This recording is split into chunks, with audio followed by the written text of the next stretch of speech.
Hello friends, welcome to GCA. So today's video is again very important, and this is regarding the modernization of the armed forces. And like in the last video we learned about the scenario of two front war. So this is related to that video. Like in last video we discussed about that there is a need for modernizing our armed forces in order to face the threat of two front war. So let us start this video. So let us first understand why there is a need for modernization of our armed forces. So actually the need for modernization of armed forces is to prepare our armed forces to deal with the threat of two front war posed by Pakistan and China. Because in the recent time, Pakistan has grossly increased the cross-border terrorism, and on the other side, China has also made major incursions along Indian border. We all are aware that since May they are making, unilaterally they are trying to change the status quo. Like there was a Galwan Valley incident. Similarly, there was another incident took place on the southern bank of Pangong Lake, where Indian Army occupied the dominating height. So day by day, they are building up the military infrastructure along the LAC. They are engaging they are keeping India busy along the LAC, so that on the other side, Pakistan can capture the part of Indian territory, that is mainly the Siachen Glacier. So thereby, because of the threat posed by both the nations, there is a need for modernizing our armed forces. Let us first look at the present status of our equipment profile. So today, around 70% of our major equipment are of the vintage category, that is they are around 30 to 40 years old, and current category equipment is only 24%, and the state of art equipment is just 8%. And on the other side, our defense budget allocation is very less. It is just about 2.1% of the GDP this year, which is very low. And on the other side, our hostile neighbors China and Pakistan, they spend around 3 and 3.5% of their GDP on defense budget every year. And minimum requirement for the Indian Armed Forces to keep up with the modernization plan is 2.5 to 3% of the GDP for next 15 to 20 years. So in the recent times, the Defense Planning Committee meeting was held, which was headed by the NSA, that is the National Security Advisor, and it was attended by the three service chief and the defense and the foreign ministers. And in meeting, it was decided that the priority of the military is to have an adequate ammunition inventory for fighting a 30-day war, for rather than acquiring the high-tech and high-value weapons from the foreign arms. It means we need to have a 30-day inventory. Like we need not to focus on so much of high-tech equipment from other countries. We just need to have the adequate equipment for fighting a 30-day war. But presently, the armed forces, they have just capability of fighting a 10-day war. So you can see the gap between both the numbers. Therefore, the ammunition deficiency is a major cause of concern for the military, that is for the modernization plan. Now let us see the modernization plan. What is the need of modernization plan in all the three services? So the modernization plan of the Indian Army involves the army soldiers on the ground, that is the infantry. They need modern weapons. For example, they need modern rifles, assault rifles, machine guns, bulletproof jackets, lighter helmets, night vision devices, mine protected vehicle, especially to fight terrorists.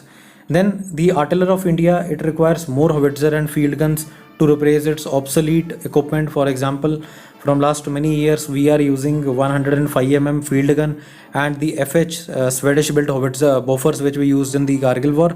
So there is need to have the more howitzer and field guns. Recently we have acquired M777 ultra lightweight howitzer guns from USA, and we have indigenously developed Dhanush artillery gun, and we have also inducted the Sharang artillery gun, and further the plans are to acquire more artillery guns, around 8,000 of pieces of artillery gun. Then in case of armored core also, there is need to modernize our tanks, because most of the tanks held with the armored core, they are night blind, that is they cannot fight during night. And besides, to increase the capability of two front war, there is need to equip, especially there is a need for raising up the mountain core, which is being raised against China in the northeastern part, and for that the new tanks are required, especially the lighter tanks. Then army needs to change its the aging helicopters like Cheetah and Chetak, and for this we have recently made a order with the US. When Donald Trump made a visit this year in February, we are procuring 6 Apache attack helicopters, and along with it we have also acquired the Chinook transport helicopter from USA. And yes, the combat capability of the Army Aviation Corps also needs a rejig. Now talking about the Indian Air Force modernization plan, Indian Air Force today is down to only 31 squadrons, whereas the requirement is 45 combat squadrons. And Indian Air Force urgently needs force multipliers to enhance its capability. For example, there is a need to have advanced mid-air refuelers, more AWACS, that is the airborne warning and control system. At least 2 squadrons of the transport aircraft are required, and the basic and the advanced jet trainers and helicopters. And recently we have acquired the first batch of Rafale fighter aircraft from France, and in the future also we need furthermore modernization of the armed forces. And along with it, the army and the air force, they are also seeking to upgrade its missile and as well as the surveillance capabilities to keep an eye over the mountainous terrain.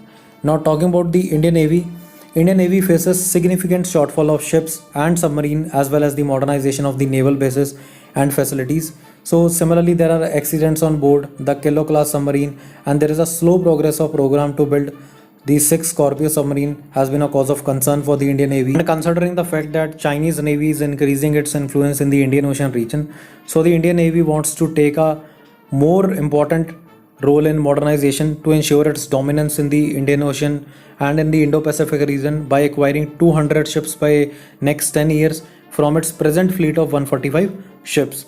So this is basically the modernization plan of the 3 services, and India can only aspire to become a regional power if it focuses on the the capacity building of the armed forces. So therefore the government must increase the defense outlay, especially for the modernization plan, so that we can face the any kind of threat in the future. So friends, this is all about today's video. It was a short video, but I hope that in the short video I have given you the most important data. So this is all about today's video, and if you like this video, then you can support me by sharing this video with your friends, and in the future also I will be coming up more such informative videos. So that's all.